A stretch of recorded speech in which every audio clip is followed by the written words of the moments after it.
Hi, Sophia. Thank you for stopping by.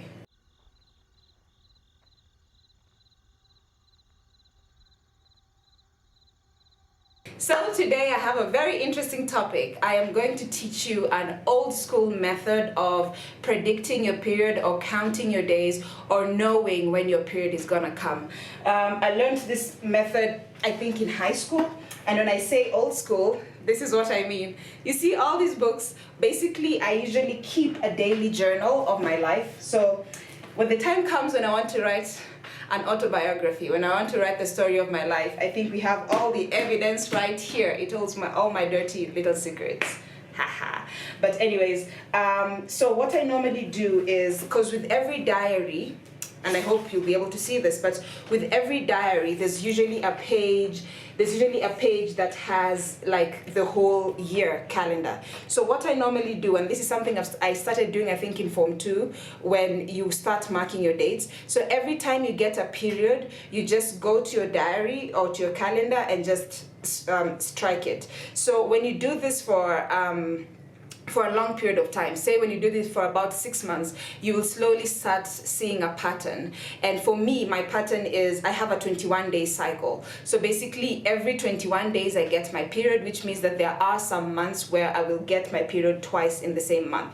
So let me take, this is my current diary, this is the current one, but let me take something, say, from 2015. Yes, so this is a 2015 diary. Hope you can see, if you can see this whole page, these are the dates when I had my period. Hope you can see that, yeah. These are the dates when I had my period, the one that I usually marked. So if you can see, for example, for my dates, I usually go, so with the X's are the ones that have the period. So for example, if you go to July, this is July. These are 4 dates. I usually go for 4 days for my period. So these are 4 days. For the next period that I have, I usually move forward 4 days. That's my pattern. So I go 1, 2, 3, 4. It means that my next period will come on the 2nd, or just before 2nd. It's plus or minus 1 day. So for August, I was expecting my period to come on the 2nd, and the period did come on the 1st. Like I said, I usually do my period. It will come either 1 or 2 days before or 1 or 2 days after the intended date. And for me, I find it a very easy way of predicting your period. So if I am to show you another example, this is the diary from 2016. So in 2016, how I count, so for example, in November, I had my period on the 11th, 12th, 13th, and 14th. So what I do is I go to the first date of my period, which was the 11th. Then I count 4 days ahead. So I go 1, 2, 3, 4. It means that my next period should start on the 7th. And like I said, it's plus or minus 2 days. So I either expect my period on the 6th. My period is almost never late. Basically, let me just say that. It can be early, but it's almost never late, which means I will expect my period either on the 6th or the 5th. So let's see for the next month, when was the period? The period was on the 7th. Yeah, the period was on the 7th. So like I said, I look for, I usually add 1 or 2 days before my period. So what I find is helpful in this diary method is you can actually physically see how your period is going. Hence, you can predict and you can know when your future period is coming. And yes, I know, even before you go to the comment section and talk about apps, I know of very good apps. So there's one called Clue and there's other one called, I forget the names, but basically I am not on any app. I just prefer doing it the natural way. I'm very old school when it comes to just even planning my life. You can see even for for my calendar. This is my office calendar. This is how I plan. Like, I literally have to come to my office and pencil in, write down things that need to be done. When something is confirmed and is sure, so for example, on these dates, I know I am going to be in Dubai next week, so it's already blocked off. Like, I already know when that is going to happen. So basically, I know, I plan, that's how I plan my life, and that is also how I plan when it comes to my period.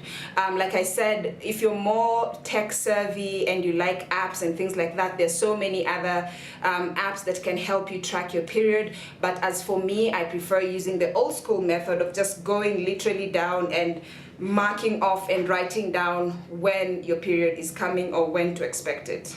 As a woman, you know, it's very important for you to know your dates or for you to be able to predict your period, because then you don't want to just be sitting at the office and all of a sudden you just feel something wet and you're like, what the heck is happening? And then you realize that you have a period. You don't want to have such complications.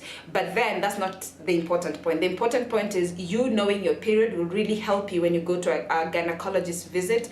So for example, say you're trying to conceive, for example, one of the main questions that your gynecologist is going to ask you is, how is your period? Is your period regular? Could I see, or could I check how your period has been? Because a period is also a very good indication of my phone.